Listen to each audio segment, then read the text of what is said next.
Jokių prenumeratų, jokių svaipinių, jokių bereikalingų pranešimų. iPod buvo ir tebėra vienas iš mano mėgstamiausių vienos funkcijos įrenginių. Įkeli savo muziką, pasirinki norimą albumą ir gauni to geriausio kūrinio versiją. Bet kodėl aš vis dar naudoju iPod 2026 metais? Juk šis pats iPodas yra 20 metų senumo, beveik senas kaip ir aš. Tai yra vienintelis įrenginys, su kuriuo galiu susitapatinti jo senumu kaip ir aš pats.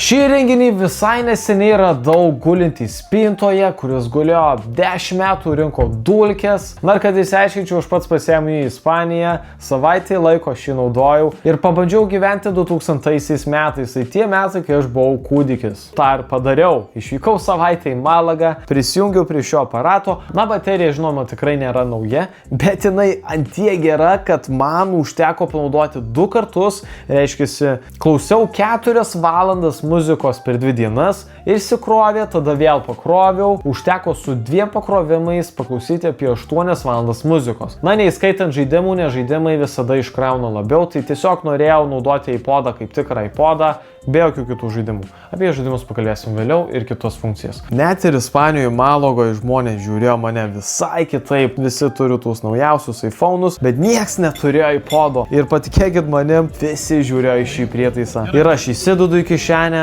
išsitraukiu, pasižiūriu, nostalgija, emocija, Apple lipdukas, Apple logo. Tai yra visiškai aparatas, kuris padarytas žiauriai už tos kokybės. Jaučiasi kaip plyta, bet ačiū Dievui, nes dabar iPhone'ai ir yra sunkesni daromi. Svorio jisai šiek tiek tikrai turi. Kišeniai tikrai jaučiasi, kad kažkas tenai yra, bet kartu ir neiškrinta, jeigu nori pabėgioti, o tavo kišenė atvira. Taip pat, kaip ir sakau, tas ekranas, žinote, ispaniški orai, ispaniška saulė, labai kaitina orą, bet kartu ir kaitina prietaisus. Čia yra tas atvejis, kad jis nei karto mane užkaito. Ekranas puikiai ryškiai matėsi, ausinės prisijungė, nieks nelagina, pajungi muziką tokios, kokios noriu. Funkcionalumas ir greitis priskiriamas šiuolaikiniams, naujausios, sakykime, kartos iPodam, kurie buvo išleisti gal paskutinį kartą 2012 ar 2013. Tai šitas seniukas tikrai turi šarmo ir turi dar galios po šitiek laiko dar veikti labai gerai. Na, šį matot, nedaug naudojau.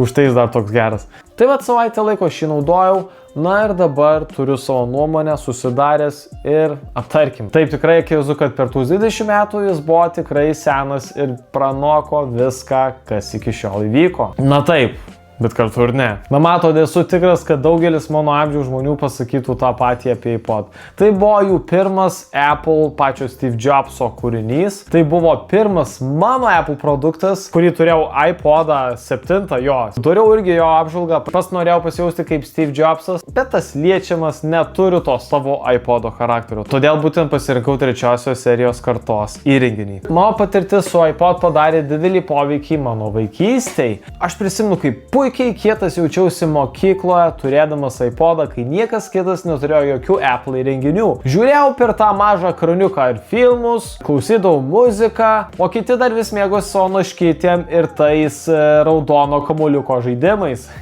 Kai tuo tarpu aš žiūrėjau per šį mažą ekraniuką ir aišku, gadinau savo akis. Bet tai buvo labai kietas aparatas. Tikrai kietas aparatas turėti savo mokykloje, nors jo gali tiesiog užsidėti, nebūtent tą muziką klausyti. Na ir pirmus kartus, tuos bėgimo kartus, kai norint tapti tuo bėgiku, nes jau turiu Apple įrenginį, irgi padėjo atsikratyti kalorijų, kurių man ir taip nereikėjo, bet tiesiog užsimaniau pabėgioti, nes reikia parodyti. Na ir iki šiol pirmą kartą prisimenu, kaip pirmą kartą išgirdau dainų detalės, kurių niekada anksčiau nebuvau girdėjęs. Kai klausydavau tų pačių dainų net ir per senuosius CD grotuvus. Tačiau bėgant metam iPod buvo pakeistas į iPhone. Tai muzikos programėlės, leidžiančios pirkti muziką, už kiekvieną pirselėmą susimokėti, tikrai atsimenat visi, ne? O vėliau paslaugomis leidžiančiomis tiesiog transliuoti tas dainas be reikalo, pirkti kiekvieną dainą atskirai. Tačiau tie telefonai ir turėjo daug ir kitų funkcijų, kaip pavyzdžiui Twitteris, dabar vadinamas X'as, YouTube'ą turėjo,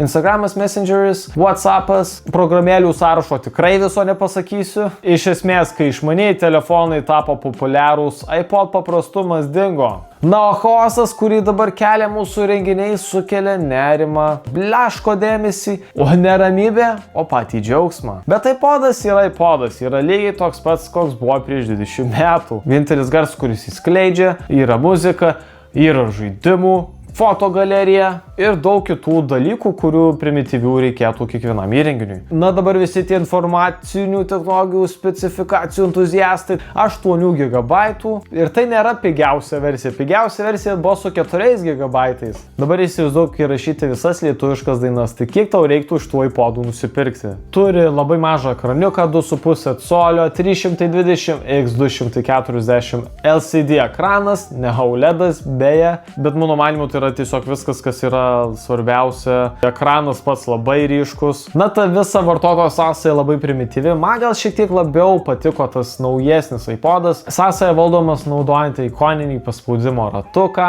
ausinės prisijungiama laidais, o įkraunant sena jungtimi, ne Apple jungtimi, ne Type-C jungtimi, o 30 kontaktų jungtimi. Reikia žinot, kurią pusę jungti, nes va tokie laikai būdavo. Bet nesu tikras, kad galėčiau rasti tokius dalykus kaip procesorių specifikacijas, RAM, atminties. Bet manau, kad dabar žmonėms rūpi nertis į tą specifikacijų parametrus, nes kadangi tai yra senas įrenginys. Pasaulyje, kuriame kiekvienas išmaniųjų telefonų kompanija kovoja, kad jų mažieji kišeniai kompiuteriai kasmet taptų 50% greitesni, o juose būtų įmontuota vis daugiau kamerų, iPodas yra to geras pavyzdys. O to, kokie gali būti įrenginiai, kai juos kuriantys žmonės turi labai aiškią viziją. O tai yra mūsų gerbiamasis Steve Jobsas. Ta vizija buvo sukurti geriausią nešiojamą muzikos grotuvą. Tai pasitvirtino, nes prieš 20 metų Apple pardavė apie 39 milijonus šių grotuvų.